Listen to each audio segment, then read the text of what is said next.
तर हां IMA संदर्भात माहिती. IMA संदर्भामध्ये माहिती आहे. पुन्हा IMA म्हणजे इंडियन मेडिकल असोसिएशन ही देशाची सर्वोच्च डॉक्टरांची सर्वोच्च संघटना आहे. यामध्ये पूर्ण देशभर MBBS डॉक्टर्स काम करत असतात. ही मोठी NGO आहे. महाराष्ट्रामध्ये आम्ही 35,000 डॉक्टरांची ही संघटना आहे. त्याच्या एकूण 195 शाखा आहेत. या शाखांमध्ये डॉक्टर आपली प्रॅक्टिस सांभाळून एक सामाजिक बांधिलकी म्हणून वेगवेगळे उपक्रम करत असतात. त्यामध्ये एक महत्त्वाचा उपक्रम म्हणजे महास्पोर्ट्स. महास्पोर्ट्स ही अशी संकल्पना आहे की यामध्ये डॉक्टरांसाठी चालवलेली क्रीडा स्पर्धा, या स्पर्धेमध्ये डॉक्टर्स स्वतः भाग घेतात, डॉक्टर्स ऑर्गनाईज करतात, डॉक्टर्स अंपायरिंग करतात, डॉक्टर्स व्हॉलंटिअरिंग करतात. त्याच्यामुळे ह्या स्पर्धेचे वैशिष्ट्य वेगळं आहे.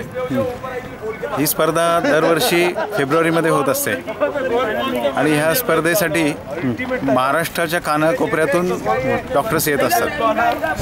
ह्या क्रीडा महोत्सवाचं संकल्पनेचं हे कुणी मूळ हे संकल्पना जेव्हा सुरू झाली 7 वर्षापूर्वी, डॉक्टर मंगेश गुळावडे हे चंद्रपूरचे डॉक्टर आहेत, ENT सर्जन आहेत. त्यांनी ही संकल्पना सुरू केली.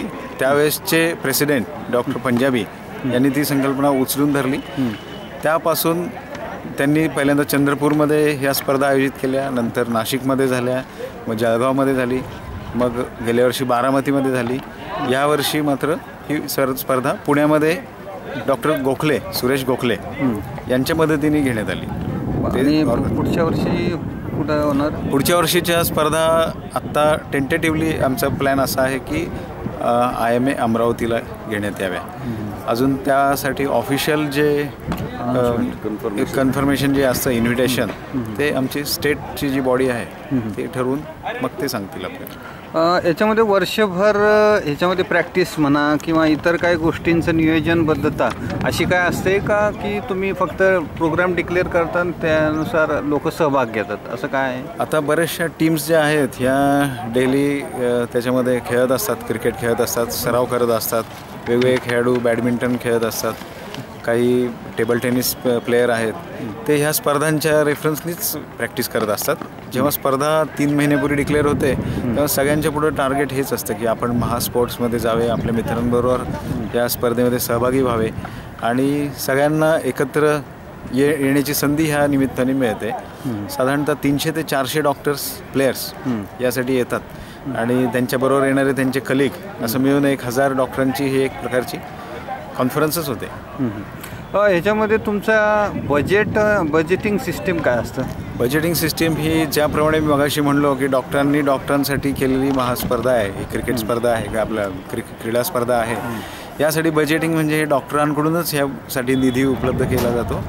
काही ठराविक बिल्डर्स किंवा काही कंपन्या की ज्यांना डॉक्टरांच्याबद्दल काही हे असतात की पर्सनल फ्रेंड्स असतात, उदाहरणार्थ आमचे कोणाचे डॉक्टरांचे फ्रेंड्स असतील, पेशंट असतील आमचे, त्यांना थोडंसं आवाहन केलं जातं. काही दानशूर व्यक्ती असतात की ज्या ह्या पर्टिक्युलर स्पोर्ट्स इव्हेंटसाठी प्रमोट करतात, ते देतात. डॉक्टर स्वतःच वर्गणी काढतात, टीम्सची फीज असते आणि ह्याच्यासाठी सर्व गोष्टी साधेपणाने केल्या जातात. ग्राउंड्स म्हणा, व्हेन्यू म्हणा, तर एकमेकाच्या ओळखीतनं हे ग्राउंड्स आपण मिळवलेले असतात. डॉक्टरसुद्धा अगदी लांबून लांबून येतात, ते काय असे फ्लाईट्सनी वगैरे येतात असं काही नाही, ते बसनी ट्रेननी येतात आणि इथं राहतात 2 दिवस.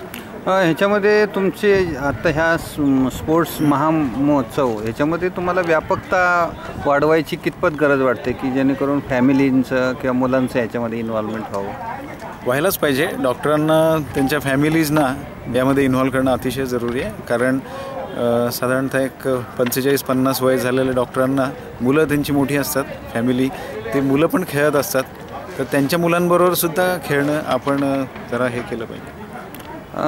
याच्याबरोबर जे कॉमन पब्लिकचं जे स्पोर्ट्स असतात तर त्या अनुषंगाने त्यांच्या इन्हान्समेंट, इफिशियन्सी इम्प्रूव्हमेंट ह्या संदर्भात IMAचं काय योगदान असतं? IMAमध्ये आम्ही स्पोर्ट्स मेडिसिनचे काही CMEs घेत असतो. स्पोर्ट्सच्या संदर्भामध्ये आम्ही दुसरं म्हणजे स्पोर्ट्सचं ट्रेनिंग म्हणजे how to run fast safely, हे आम्ही IMAमध्ये पुणे ब्रांचमध्ये दर शनिवारी संध्याकाळी 4 ते 6 मध्ये आम्ही हे ट्रेनिंग देत असतो. वेगवेगळ्या एक्सपर्ट्सना आम्ही बोलवतो आणि त्यांच्या मार्गदर्शनाखाली या सर्व खेळाडूंना मार्गदर्शन केलं जातं. धन्यवाद. या ठिकाणी तुम्ही NSCC स्पोर्ट्सला तुमच्या महोत्सवासंदर्भात माहिती दिली.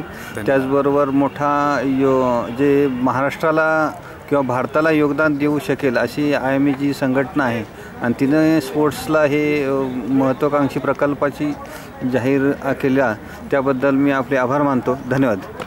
धन्यवाद.